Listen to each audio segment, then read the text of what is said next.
So that dimension which I am referring to as a source of creation right now, what is its nature?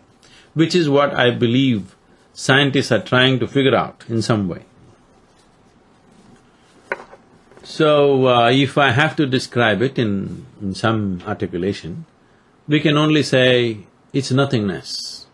When I say nothingness, the moment I say nothingness, immediately in normal English language it has a negative connotation of not being anything or not worth anything. If I say you are nothing, it is understood as you're no good. So I'm not referring to nothing in that sense. Probably we would understand it better if you put a hyphen between no and thing. It is not a thing. It is non-physical in nature. So whatever you try to say about it in definition or in description is bound to be wrong even before you utter it, because it's non-physical in nature. So this non-physical nature, if you look at it, it has a fringe nature.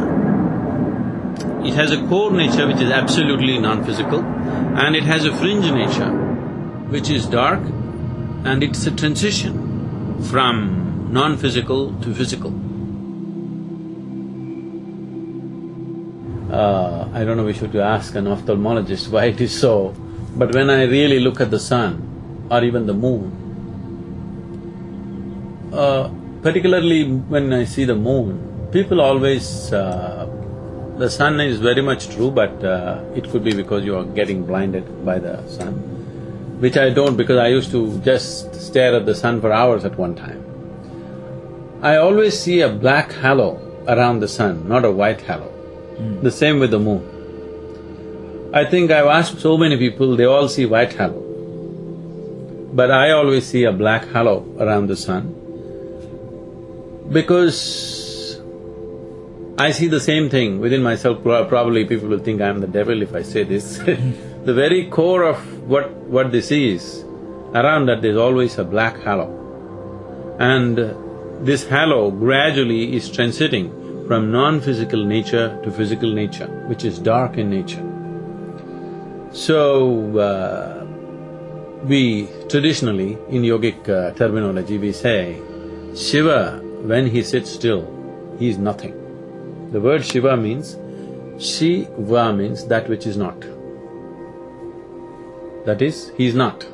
What is creation, what is not is the source of creation.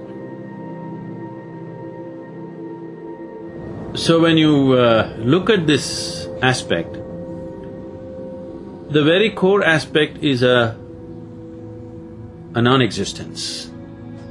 And immediately next to that, before the physicality happens, there is a dark face. We call something dark, and always in language and literature and in normal social connotation, the word dark is always understood as remote or even threatening or dangerous or negative. This is essentially because of the way our visual apparatus are made. Suppose you were an owl, you always would think dark as a very bright thing. So, the human perspective of dark being a negative aspect is a very limited way of looking at it. Our sense of vision, essentially. So when I say because of lack of terminology, or if I invent a new word, it won't be any better than dark, so I settle for dark. So this dark dimension is where you can understand the nature of creation. Beyond that, the total non-existent state, that is not a place to understand, that's a place to just merge, which is not the interest of a scientist. And mathematics will not go there. So, in the yogic tradition, we say when he moves, Shiva is a dark one. Always Shiva has been referred to as a dark one. In his ultimate state of Shiva, as Sadashiva, he is utterly still and nobody can feel him unless you're willing to become one with it. But when he moves, his initial phase of movement is dark. When he really comes out and becomes a part of the world, then he is light. So this is, in my perception, somewhere, people who saw the nature of creation within themselves are trying to explain this in a personified way. In his core, he is absolutely still. You cannot know where he is. You can only become one with him. If you're willing to be sucked into him, it's all right. But if you want to, in any way transact with him, it is not possible there. But when he begins to stir, he's dark. There, if you want to go, you need courage. You are willing to transcend. You are willing to leave everything that you know and enter into a completely different area where you do not know what's the end for you. Or if you want to transact with him properly, when he becomes light, which is creation, you can transact with him, you can see everything as Shiva and experience it, you can be devout about it, you can worship it, all that.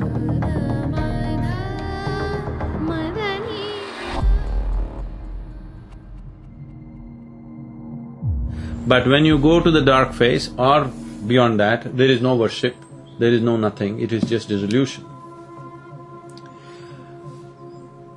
Which today I feel the modern physics is very much going in this direction, according to the law, according to the yogic law. How it goes is, Shiva was asleep. That means he became totally dead. But he's there, he's still, absolutely. And then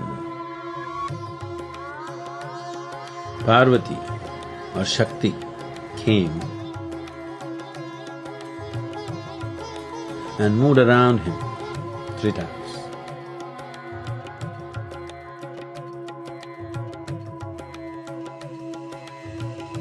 Then he stirred up. It's from then creation happened. They clearly say they did not copulate.